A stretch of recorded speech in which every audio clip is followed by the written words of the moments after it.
¿sí? Yo sé que esta semana PYME la está organizando la Secretaría de Economía, ¿no? A lo mejor no les va a gustar mucho que escuchen esto los señores de Economía, pero esa es la verdad. Ni modo, el gobierno no ayuda a los negocios, al revés, les pone muchas trabas. Y en ese sentido se menciona como una de las principales frenos para que haya una mejor competitividad en nuestro país. En segundo lugar, la presencia de la corrupción, ¿sí? Para hacer negocios en México hay que corromper, ¿sí? Bueno, es terrible eso, ¿no? Y quiero decirles que aquí no solamente es culpa del gobierno, ¿sí? Cuando hay corrupción, cuando hay un acto de corrupción, hay un funcionario público de un lado, pero hay un ciudadano del otro que está dispuesto a corromper. Entonces, es un tema social el tema de la corrupción. En tercer lugar, la presencia del crimen y lo extenso que están los robos, lo amplio que hay en materia de robos en nuestro país. Esto le cuesta a las empresas. ¿Quién tiene el poder del cambio en nuestro país? Pues el PRI.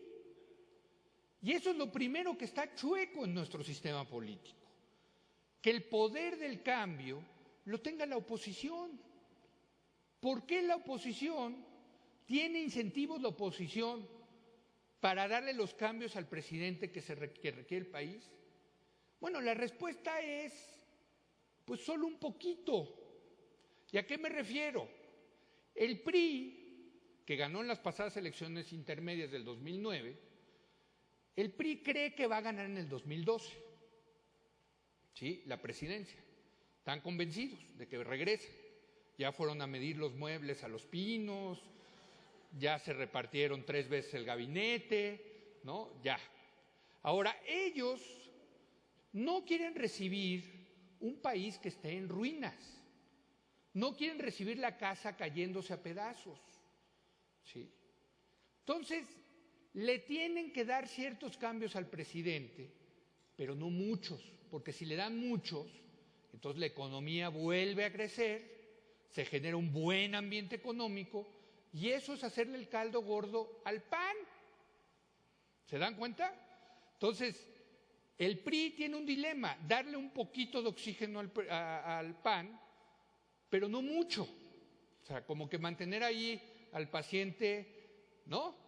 Medio en la cama, ¿no? Todavía vivo, pero tampoco revivirlo para que se pare y les gane en el 2012.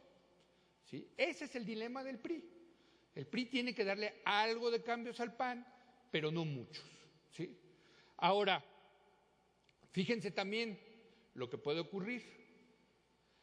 Digamos que la oposición en su conjunto dijera, pues ¿saben qué? Vamos a saltarnos al presidente y vamos a gobernar desde aquí, desde el Congreso. Si se juntan el PRI, su aliado tradicional que es el Verde, y las 3 fuerzas de izquierda, que son el PRD, Convergencia y el Partido del Trabajo, tienen el 70% de la Cámara de Diputados y el 58% del Senado.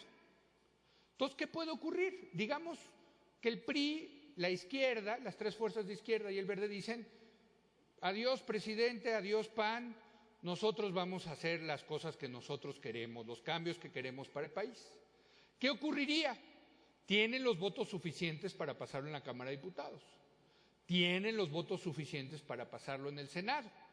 Ahora, esto llegaría al escritorio del presidente y es previsible que Calderón dijera, oigan, no, ¿están locos? ¿Cómo van a sacar una reforma laboral o energética o fiscal sin que yo, el Ejecutivo, el presidente, opine? ¿Qué hace el presidente? La veta. Eso se regresa a la Cámara de Diputados. Y por lo tanto, ahí sí la oposición tiene el suficiente número de diputados para superar el veto presidencial. Pero llega al Senado y ahí sí los senadores del PAN pueden sostener el veto presidencial. Y ahí se acaba. Lo que acaba este caminito es que prevalece el statu quo.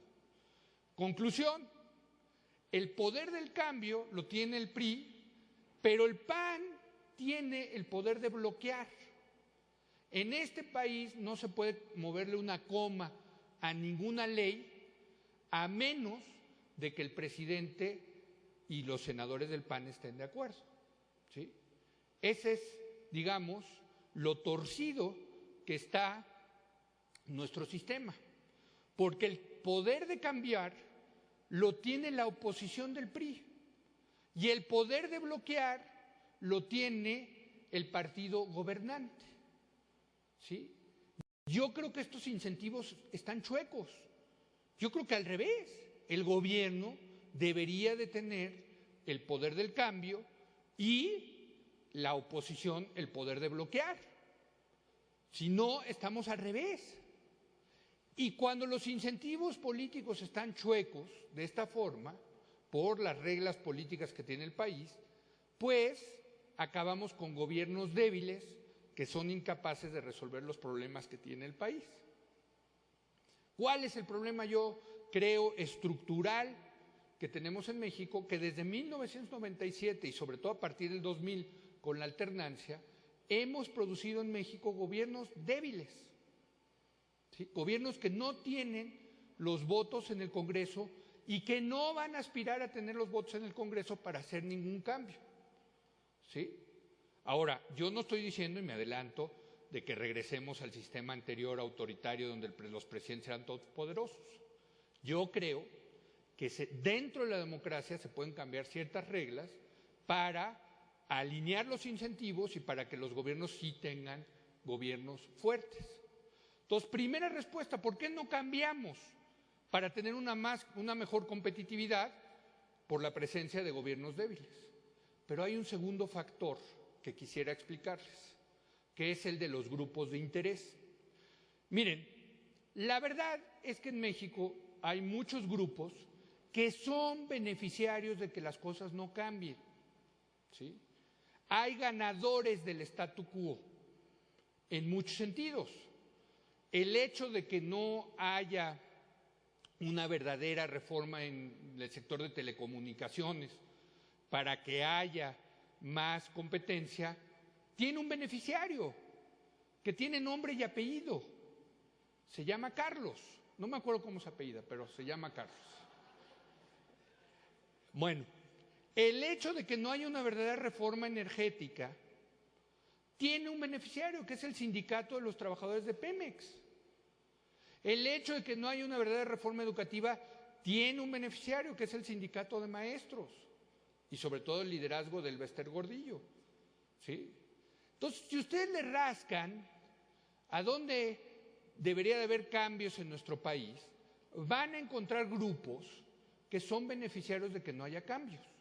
Ahora, yo creo que ellos, si son racionales, van a defender sus privilegios, van a defender que no haya cambios. O sea, si yo fuera un empresario monopolista, créanme que defendería a capa y espada mi monopolio, que me deja mucha lana. En conclusión, para mí lo más importante es, dentro de un marco de la democracia, hay que buscar la manera de cambiar el gobierno para tener gobiernos con más fuerza, gobiernos que sí puedan aspirar a tener mayorías en la Cámara de Diputados y Senadores, cambiando las reglas del juego, porque ya sé que muchos me van a decir, bueno, pero eso lo decía el electorado. Sí, pero fíjense ustedes, si cambiamos dos reglas del sistema político, tan solo dos reglas, y las voy a mencionar. Uno, desaparecer los diputados y senadores plurinominales, es decir, los que se eligen por representación proporcional. Y en segundo, permitir la reelección inmediata consecutiva de diputados y senadores. Eso va a hacer que los gobiernos tengan más fuerza y de que el partido que tenga el Ejecutivo sí pueda aspirar en algún momento a tener mayorías en la Cámara y, por lo tanto, a poder sacar su agenda legislativa, ¿sí? Se trata de, dentro de la democracia, tener mejores reglas para producir gobiernos más eficaces, gobiernos fuertes, gobiernos con capacidad de resolver los problemas del país y, sobre todo, en el ámbito económico, de elevar la competitividad. Porque mientras no se haga eso, pues por supuesto seguiremos en medio de la tabla. Pues muchas gracias y